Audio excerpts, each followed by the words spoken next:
Bismillahirrahmanirrahim. Assalamualaikum warahmatullahi wabarakatuh. Halo semuanya, kembali lagi di podcast Enak yang pastinya bersama aku Balkis. Nah, hari ini kita kedatangan nih mahasiswa yang baru aja pulang dari program MBKM, yaitu asistensi mengajar. Penasaran kan siapa orangnya? Yuk kita kenalan. Halo. Halo. Boleh dong kenalin diri dulu nih. Perkenalkan, nama saya Nisrina Syafaria Mufida. Saya dari Fakultas Keguruan dan Ilmu Pendidikan, Prodi Pendidikan Guru, Pendidikan Anak Usia Dini semester 6.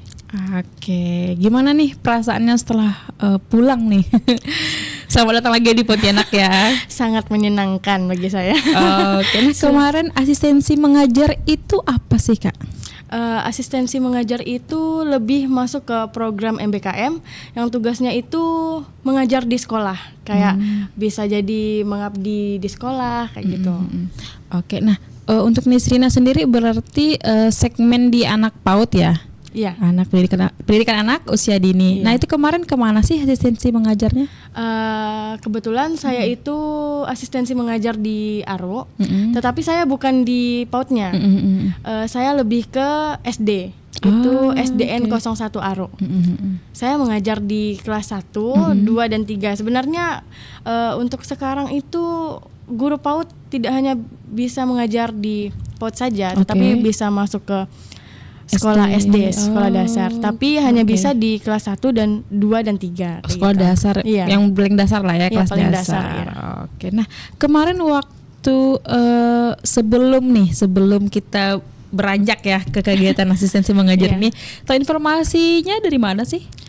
Saya informasinya dapat dari Prodi, karena kami ada grup yang mahasiswa aktif PG PAUD. Nah di situ di share tuh suruh ikut, jadi kami ikutlah di situ, mendaftar di situ. Akhirnya kami lulus di situ. Oke. Nah kalau dari UMP sendiri nih berapa orang sih yang pergi ke Aruk waktu itu? Seingat saya 15 orang, tetapi dari PG PAUD-nya saja yang saya ingat itu 6 orang. Selebihnya dari biologi, kimia, ada juga dari PAI. Dari PAI ya. PAI. Oh, berarti para guru-guru nih ya. Iya, para guru semua yang turun. Wih, keren. Ini berapa jam total perjalanan dari Pontianak ke Aruk itu sendiri? Perjalanan dari Aruk Pontianak ke Aruk itu paling lambat itu 8 jam lah. 8 jam ya? 8 jam perjalanan. Kemarin pakai apa itu perginya? Pakai bis kampus. Bis kampus. Ya. Nah kalau untuk penempatan sendiri nih, apakah lokasinya berdekatan atau berapa meter gitu? Sama yang lain kah? Iya. Jauh ya. Yang dekat sekali itu cuman SD dan PAUD saja. SMP, SMA itu jauh sekali ya. Jauh sekali dari kami. Mungkin 15 menit, 10 menit, ada yang 30 menit dari daerah kami. Jadi kami itu paling ujung mentok. Perbatasan lah, benar-benar dekat PLBN. Dekat dengan Malaysia ya. Banget. Masya Allah. Itu gimana? Ada culture shock nggak sih? Ada sih. Oke, gimana? Jadi kami tuh kayak shock di dapat daerah itu ya, karena selama ini kami tinggal di kota, tiba-tiba terjun ke langsung ke desa daerah ya, daerah terpencil sekali yang bisa dibilang susah sinyal. Tapi dibilang susah sinyal ada paling 1 atau 2 batang lah kayak gitu.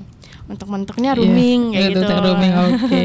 Nah, gimana dengan keadaan masyarakat di sana? Apakah welcome gitu ketika kalian datang? Welcome. Syukurnya welcome. Biarpun kita beda, tetapi mereka menerima kami dengan baik lah kayak gitu. Excited mereka datangnya kami kayak gitu. Jadi syukurlah di situ, enak sekali. Nah, berarti itu satu sekolah, satu prodi apa gimana? Satu sekolah mungkin yang SD, SMP sama SMA-nya itu ya gabung karena kami sendiri aja yang SD itu gabung sama PAI. Guru agama Islam. Yang nggak gabung tuh cuman PAUD, PAUD doang ya. PAUD aja. Jadi yang lainnya mungkin gabung biologi dan kimia tuh gabung di sekolah itu. Oke. Nah, ada hal menarik apa sih ketika ada di sana? Menarik ya.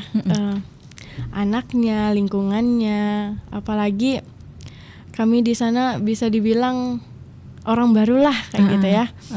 Jadi kami tuh ngerasa senang aja dengan penduduk yang beda dengan kami, tetapi penerimaan buat kami itu enak di kami kayak gitu. Bedanya kayak gimana sih maksudnya? Dia Di desa sana lebih mayoritas nonis ya kami, ya. Okay. Karena di dekat rumah kami itu benar-benar, di mes kami itu benar-benar nonis rata-rata. Adapun Islam di bagian depan dekat PLBN-nya, udah jalan besarnya jauh kayak ya. gitu. Iya. Jadi menarik lah. Kalau untuk transportnya gimana itu? Transportnya untuk keluar masuk ke kampung ya. Selama kalian di sana lah. Kami tuh sebulan kami belum ada motor, jadi kami masih minjam lah sama guru-guru di sana. Karena untuk beli sayur atau beli makan itu jauh lah, jalan kaki lumayan lah ya dari sini ke mall lah dari kampus lumayan ya. Jadi kami sebulan tuh nggak ada motor, nggak bisa kemana-mana. Mau menuju ke tempat wisata aja susah ya. Karena ada tempat wisata juga? Ada, banyak Kak. Lebih ke riam-riam gitu sih, air terjun kayak gitu. Jadi kami selama sebulan tahan-tahan lah, nggak kemana-mana ya. Jadi itulah kami selama sebulan minjam motor guru. Akhirnya kami pulang ke Pontianak ngambil motor. Nah di situ kami mulailah jalan-jalan ke Riam kemana-mana di hari weekend itu.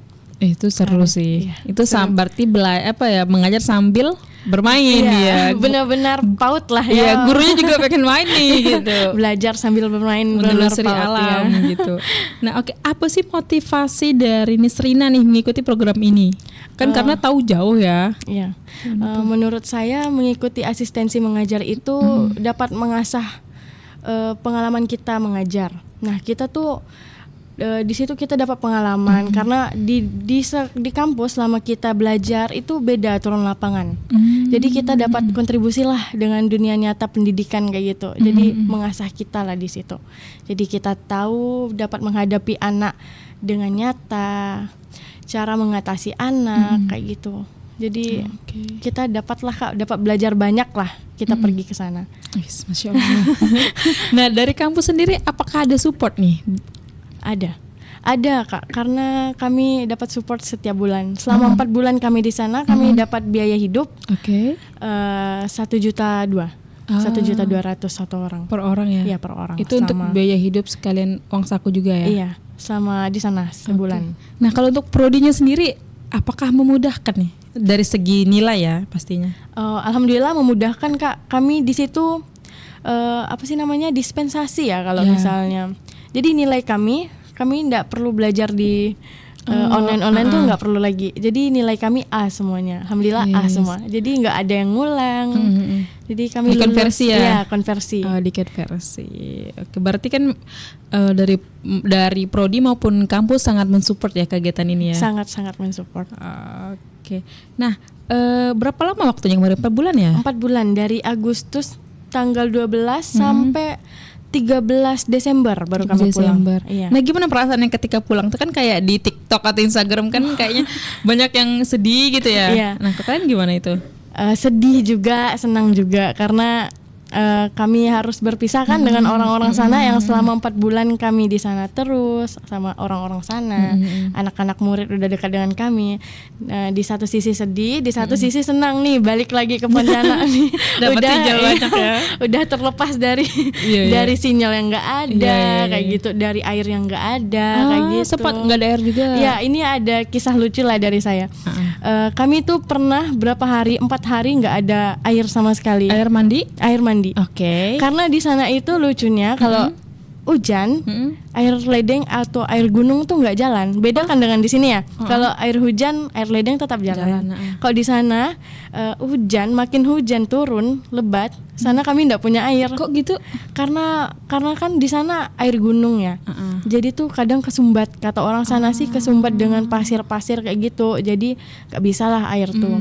Jadi selama 4 hari kami untungnya bak mandi itu besar ya. 2 hari kami masih pakai air mandi itu selama berapa hari itu? Selama 2 hari bagi 6 orang. Kami mau ngapain aja susah kan? Syukurnya di hari ketiga hujan lebat nih. Jadi kami tadah semua air. Jadi kami masukkan bak sampai penuh. Jadi kami kumpulkan lah benar-benar air. Untuk masak aja susah, untuk mandi aja susah air tuh. Jadi itulah kami berarti menggunakan. Gabung ya? Iya, kami gabung berenam. PAUD sama SD tuh gabung satu tempat tinggal. Jadi kami berbagilah air tuh, benar-benar bagi berenam. Jadi harus bilang bagi-bagi ya, jangan banyak-banyak ya kayak gitu, karena takut habis air tuh. Iya kan. Oke. Karena tadi dari warganya ada support air nggak? Maksudnya? Enggak Kak, kadang gini, air warga nggak ngalir, air di mes kami ngalir.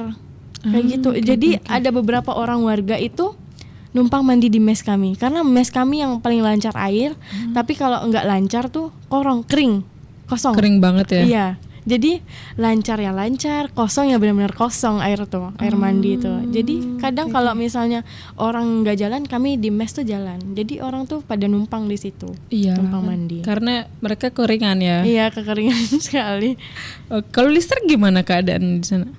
Syukur listrik 24 jam sih Kak. Aman ya. Aman sekali. Kalau jalannya juga oke. Aman, tapi gelap ya kalau malam. Dia tuh nggak ada lampu jalan Kak. Paling yang nerangin jalan itu lampu rumah. Lampu rumah sama lampu motor lah ya. Iya, kendaraan. itu benar. Kalau populasinya di sana gimana? Apakah ramai? Ini di paling dalam lagi lah kan? Iya. Nama tempatnya apa sih? Desa Sebunga. Sebunga. Iya. Desa Sebunga, kecamatan apa ya? Pokok Desa Sebunga deh, bagus kayak gitu. Untuk orangnya sih ramai Kak. Cuman di mes kami tuh, kami tuh benar-benar nggak dekat sama warga. Paling kami sebelahan dengan Bu Bidan. Oke. Benar-benar sampingan. Nah itu kami cuman gampet itu. Yang lainnya udah kesana. Benar-benar kalau malam tuh sunyi sekali Kak. Gelap, sunyi. Kalau sekolahnya? Sekolah PAUD yang mungkin 5 menit lah, 4 menit 5 menit jalan. Kalau PAUD sih paling berapa langkah Kak, dekat sekali dengan mes. Cuman dari rumah warga tuh emang jauh. Jauh sekali. Enggak jauh tapi yang dibilang jauh lumayan lah. Jadi jauh lah dari rumah penduduk kayak gitu. Sempat homesick? Sempet Kak, hampir semua tuh di situ. Iya pasti dong. Pasti. Gimana cara mengatasi homesick itu? Di bawah kami tuh saling support ya. Jadi siapapun yang merasakan itu tuh support sekali. Jadi kami berenam tuh sama-sama mempererat lah kayak gitu. Ada kayak gini Kak, kami awal-awal itu saking nggak punya tempat tinggal, kami tuh bilang mau ngundurin diri dari asistensi. Iya, kami tuh berenam punya niat buruk buat ngundurin karena benar-benar nggak ada tempat tinggal Kak. Karena maksudnya nggak ada tempat tinggal tuh belum ada persiapan mes kami. Jadi kami tuh selama seminggu, selama 7 hari itu kami masih nginap-nginap. Nah, nginapnya kami tuh di PAUD. Kan masih ada anak ya sekolah pagi-pagi. Jadi kami tidur jam sekian, bangun jam 4.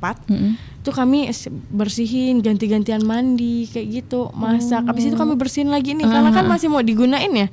Ngajar. Jadi tuh kami kayak ngerasa capek kayak gitu. Pokok 1 hari kami baru sampai tuh benar-benar nangis. Udahlah yuk undurin diri kayak gitu. Saking benar-benar. Karena baru pertama kali kan Kak ngerasain itu. Selama ini kami tinggal dengan orang tua yang enak-enak aja lah hidup. Tiba-tiba di sana kami diajarin harus gitu ya, survival nggak nih, survive kayak kita nih selama 4 bulan nih. Ternyata survive ya, bertahan ya kalian ya selama 4 bulan ya. Bertahan sekali Kak. Terus ya kami pikir sekarang sih bagus lah kami di sana tuh kayak belajar mandiri, bisa beradaptasi dengan orang baru, bukan hanya di itu saja kan, bukan hanya di lingkungan kita di sini aja. Ternyata enggak seburuk itulah tinggal di kampung kayak gitu, enak juga kayak gitu Kak. Kalau apalagi anak-anaknya gimana di sana? Apakah tipenya kayak gimana sih? Anak-anaknya sama aja sih dengan anak pada umumnya ya. Iya, pada umumnya. Cuman ya kayak gitulah ya, karena anak SD dan PAUD masih beradaptasi. Masih masa-masa mainnya ya, kita maklumin ya Kak. Iya betul. Kalau untuk bahan ajarnya lah, itu bukunya dari mana? Bahan ajarnya kalau di SD ya, saya sendiri itu ada bukunya. Ada tema, dia masih pakai tema di sana. Masih tema-tema. Terus kami kan asistensi mengajar itu harus ada program Kak, kayak digital kayak gitu. Jadi kami di sana, termasuk saya tuh memperkenalkan WordWall. Aplikasi mengajar WordWall. Jadi di sana tuh kan masih kurang lah ya Kak, digital, belajar dengan digital kayak gitu. Jadi saya di sana paling sebulan tuh seminggu tuh paling sekali literasi, numerasi. Nah, kayak gitulah. Jadi kami terapin di situ. Selain kami mengajar di sana, kami juga harus ada program kayak gitu. Program mengajarnya di sana tuh seperti apa kayak gitu. Kalau dari kan gimana programnya? Kalau saya programnya ya asistensi. Maksudnya WordWall ya. WordWall itu pembelajaran word wall, literasi. Terus kami juga ada pelatihan guru, Kak. Oke, Pelatihan gimana tuh? guru tuh kayak ngajarin guru. Guru di sana ya? Iya, tentang word wall juga. Jadi kita ngajarin guru itu buat word wall, pembelajaran di word wall seperti apa nanti bisa diterapin ke anak. Jadi kami pulang nih nggak hanya ninggalin itu aja, benar tapi banget. ada ninggalin inilah karya kami lah buat mereka ngajarin ke anak. Jadi bisa dilanjutin setelah kami pulang gitu. Bukan hanya kami aja yang ngejalanin kan. Jadi kami terapin lah ke gurunya. Ini keren banget sih. Jadi kami terapin ke gurunya, terus gurunya bisa nerapin ke anak-anaknya lagi. Karena biar lebih ada metode yang seru nggak sih dari word wall ini? Karena saya lihat dari anak-anak sana itu antusias, Kak, dengan belajar itu. Karena mereka bisa belajar laptop ya, terutama kayak geser-geser itu anak tuh udah antusias sekali. Jadi menurut mereka itu sangat menyenangkan lah. Jadi betul. bisa menggunakan HP, bisa menggunakan laptop. Jadi guru bisa nerapin itu lagi kan. Iya benar-benar. Apalagi karena kan sekarang mengikuti perkembangan zaman ya kan. Ya, Gen Alpha nggak sih kalau sekarang itu? Karena kita Gen Z. Gen Z ya. Di sana Gen Alpha. Karena mereka juga harus terpapar dengan teknologi tadi kan. Harus, Kak. Apalagi pedalaman ya. Pedalaman, iya. Mereka jauh dari sinyal kan, Kak. Jadi itu karena kalau word wall tuh bisa ndak pakai sinyal, Kak. Jadi enak aja lah. Itu sebuah aplikasi ya tadi ya? Iya, sebuah aplikasi. Tapi dia nggak harus download aplikasi, dia pakai link aja. Kita buka di Google, nanti kita udah buat, ada jadi link. Nah, kita bisa share nih ke anak-anak. Kayak gitu. Anak-anak bisa ngerjakan di rumah, bisa ngajarkan di sekolah kayak gitu. Ini suatu penemuan ya, inovasi ya. Benar banget kata Nisrina tadi. Dia nggak hanya nggak hanya mengajar tapi meninggalkan tadi ya, meninggalkan amal jariah meninggalkan kesan tadi ya, meninggalkan kesan kami lah kayak gitu. Oke. Nah terakhir nih, boleh dong kasih tips nih sama teman-teman di rumah biar kita tuh keluar dari zona nyaman. Lebih ke pendidikan ya, Kak. Oke, boleh. Menurut saya kalian kalau misalnya jadi guru itu belajarlah dengan baik-baik sekarang. Maksudnya belajar dengan sungguh-sungguh. Karena apapun yang kalian dapat selama ini atau kalian pelajari itu bukan hanya bermanfaat buat anak murid kalian, tetapi juga untuk anak kalian di masa depan lah kayak gitu. Jadi bukan hanya untuk mengajarkan orang lain, tetapi kalian bisa dapat itu buat anak kalian kayak gitu, Kak. Pokoknya harus menjadi terdidik dulu loh ya. Harus, kita sebagai orang tua memang harus terdidik kan, Kak. Baru kita bisa mendidik tadi. Nah, terima kasih ya Nisrina ya udah hadir di podcast hari ini. Nah, itu teman-teman tadi cerita seru dari Nisrina, yaitu salah satu mahasiswi MBKM nih yang mengajar langsung ke perbatasan Aruk ya. Nah, teman-teman benar kata Nisrina, kita harus menjadi terdidik dulu nih, baru bisa mendidik anak-anak kita kelak. Nah, itu aja podcast hari ini. Aku tunggu cerita seru kalian di sini. Sampai jumpa. Assalamualaikum warahmatullahi wabarakatuh.